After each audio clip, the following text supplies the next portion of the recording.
بسم الله الرحمن الرحيم. أعزائي التلاميذ والتلميذات، السلام عليكم ورحمة الله تعالى وبركاته. Dans cette vidéo, on va voir la solution de l'exercice 2 proposé dans la vidéo précédente sur chapitre 2, généralité sur les fonctions, la parité et périodicité d'une fonction numérique avec les interprétations graphiques. Donc l'exercice, on a premier exercice, étudier la parité des fonctions suivantes. On a 4 fonctions. Deuxième exercice, en compléter la courbe d'une fonction qui est, il faut savoir la parité de cette fonction pour compléter la courbe représentative de f. Troisième question, une fonction paire à compléter la représentation graphique de cette fonction. Et quatrième exercice, toujours dans les interprétations graphiques d'une fonction périodique, comment compléter la courbe d'une fonction paire et périodique. Donc, faites pause à la vidéo, essayez de faire cet exercice. Premier exercice, étudions la parité des fonctions suivantes. Donc, pour la parité des fonctions, l'étude de la parité des fonctions, soit elle est paire, soit impaire, soit ni paire, ni impaire.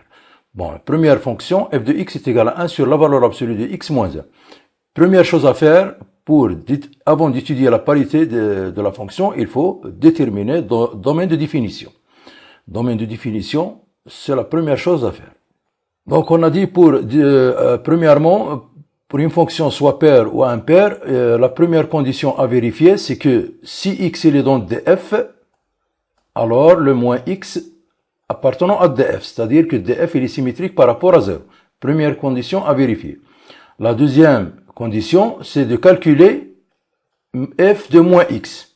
Si f de moins x est égal à f de x, alors f est paire.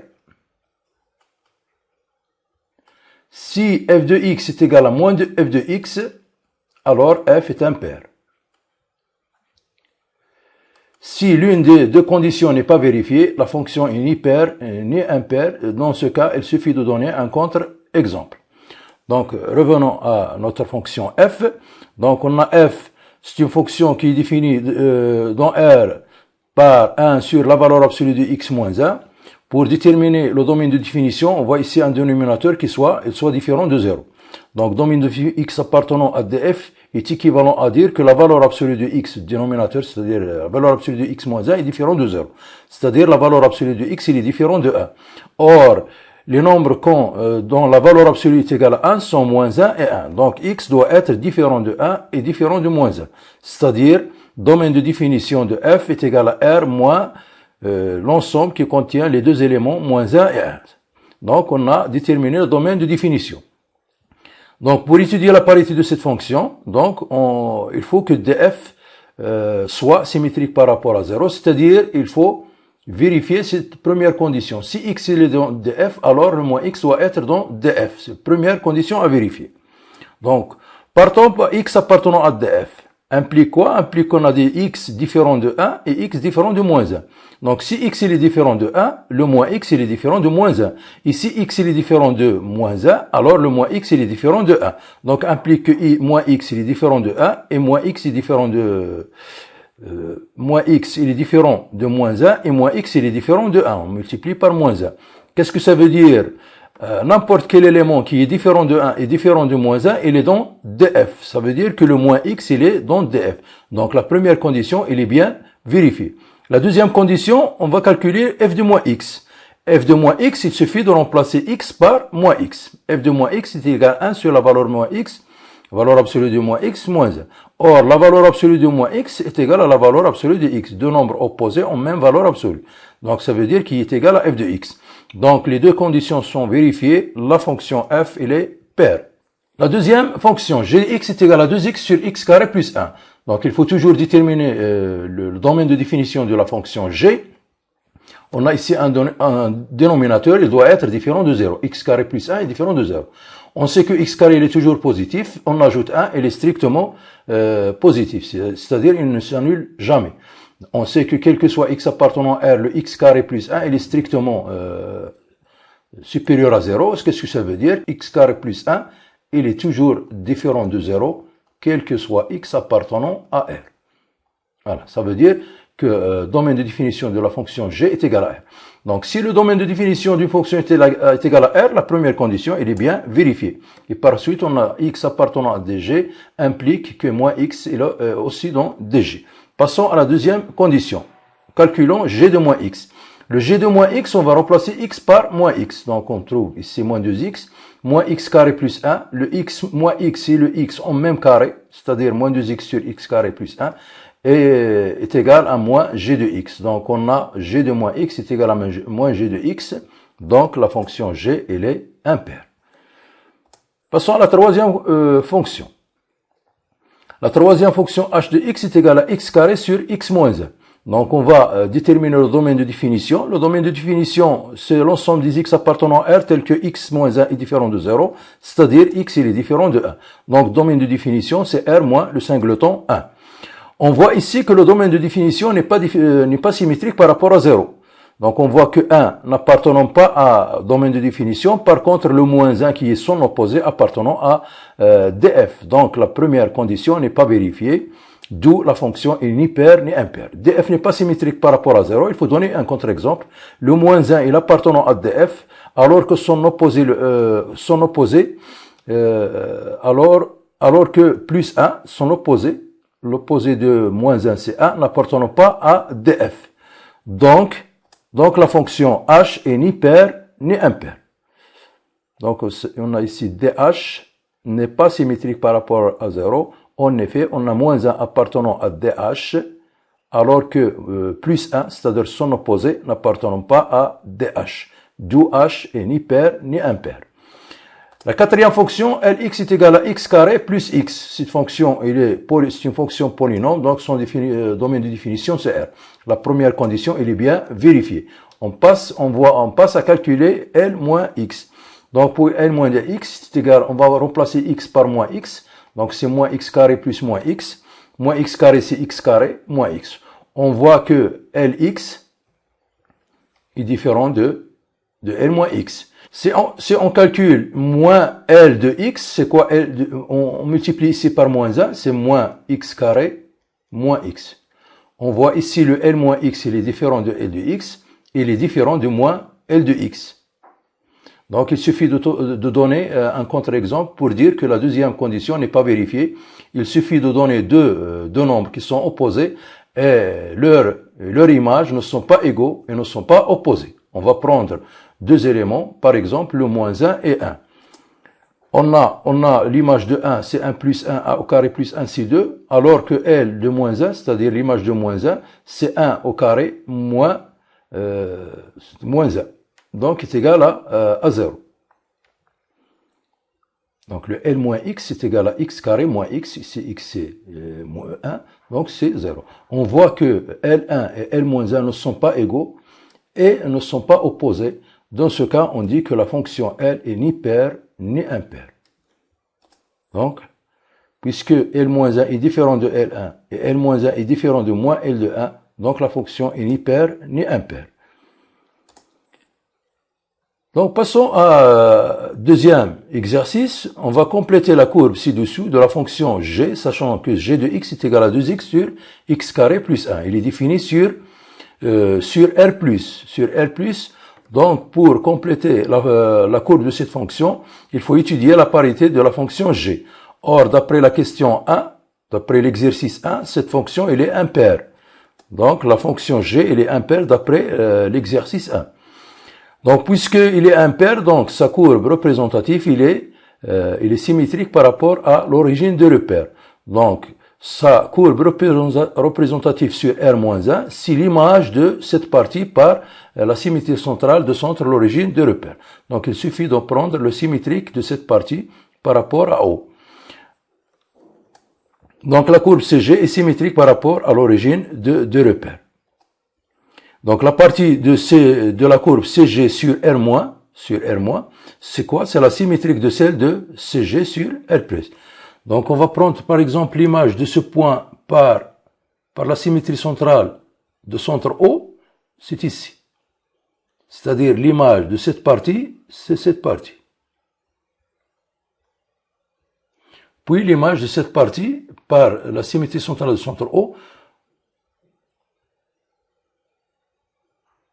Donc, on essaye d'utiliser la gomme et le crayon pour bien tracer l'image ou bien l'image de cette partie par la symétrie centrale de centre O. Donc, passons à la troisième exercice. Donc, la courbe ci-contre est une partie de la courbe d'une fonction paire H. On va déterminer le domaine de définition à partir de la courbe et compléter la courbe CH.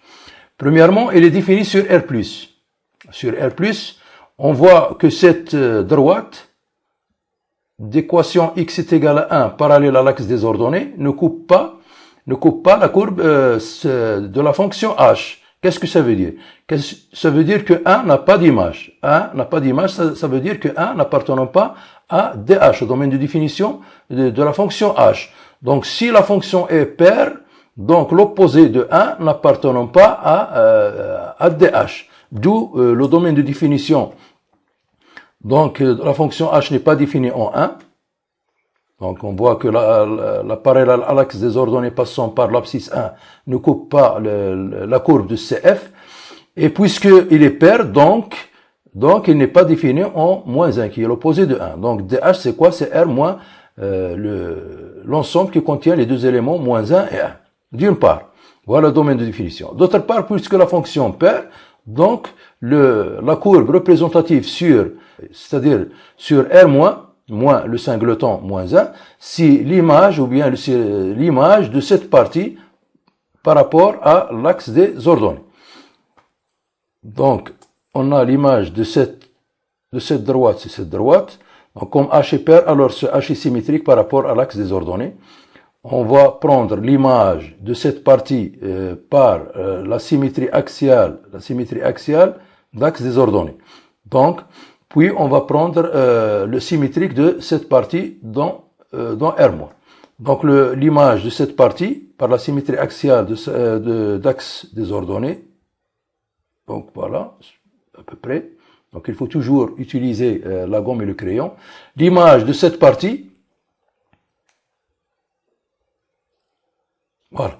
voilà, on obtient la courbe représentative de la fonction h sur l'ensemble de définition, ou bien l'ensemble de définition de la fonction h. Donc, passons à la quatrième exercice. Il s'agit d'une fonction qui est à la fois paire et périodique. Donc, pour compléter la courbe de la fonction f, il suffit d'avoir, ou bien de la représenter sur un intervalle de longueur 2, puisqu'il est périodique de période 2. Et après, on va utiliser les translations pour compléter la courbe de CF. Donc, on voit que cette fonction f sur l'intervalle 0,1 qui est de longueur 1. Donc, il nous faut un intervalle de longueur 2. Or, la fonction, elle est paire. Donc, puisqu'il est paire, donc, on peut sur le symétrique de 0,1, de l'intervalle 0,1 par rapport à 0, c'est l'intervalle moins 1, 0, en prenant le symétrique de cette partie par rapport à l'axe des ordonnées, puisque la fonction paire. Donc, on a f est représenté sur l'intervalle 0,1, et comme f est paire, on peut la représenter sur l'intervalle moins 1, 0, en utilisant la symétrie axiale l'axe des ordonnées. En effet, donc voilà le symétrique de cette partie par rapport à l'axe des ordonnées. Donc, on a défini, ou bien on a représenté la courbe de la fonction f sur un intervalle de longueur 2, qui est la période. Donc, après, on va utiliser les translations pour compléter la courbe CF. Et comme f est périodique de période, alors pour compléter la courbe CF, il suffit de tracer les images de la partie de CF sur l'intervalle moins 1, 1, en utilisant des translations de vecteurs UK, de coordonnées 2K, 0, avec K appartenant à Z étoile. Donc, on voit ici notre fonction f, il est défini sur moins 1, 1. Donc, on va compléter la courbe de cette fonction en utilisant des translations UK de vecteurs UK 2K fois II, c'est le vecteur de repère OIJ. Donc, avec K appartenant à Z étoile. Donc, si on prend K est égal à 1, par exemple, donc, si on prend le K est égal à 1, on a ici le vecteur, donc on a le vecteur U1 avec K est égal à 1 est égal à 2i. Voilà l'image de cette partie par la translation de vecteur 2i. Donc, il est défini sur l'intervalle entre. Si on prend k égale 2, par exemple. Donc, on va prendre l'image de toujours de la partie qui est représentée sur moins 1 par le vecteur k 4i. Donc, l'image, c'est cette partie. Donc, si on prend par exemple k est égal à 3, donc on va prendre l'image toujours de la partie représentée sur l'intervalle moins 1 par le vecteur 6i. Donc, on obtient cette partie. Donc, si on prend pour k est égal par exemple moins 1, donc on va tracer l'image de cette partie par le vecteur moins 2i. Donc, on obtient cette partie. Si on prend k est égal à moins 2, donc toujours le vecteur moins 4i, c'est le vecteur en rouge ici. Donc, l'image de la première partie représentée sur moins 1 par le vecteur moins 4i, c'est cette partie. Ainsi de suite, indéfiniment, on prend k appartenant à z à droite pour k positif et à gauche pour les k négatifs. On obtient la courbe de la fonction définie sur bien la courbe représentative de la fonction sur R tout entier. Dans la prochaine vidéo, Inch'Allah, on va voir les fonctions majeures et mineures et bornées avec les exercices d'application. Et merci.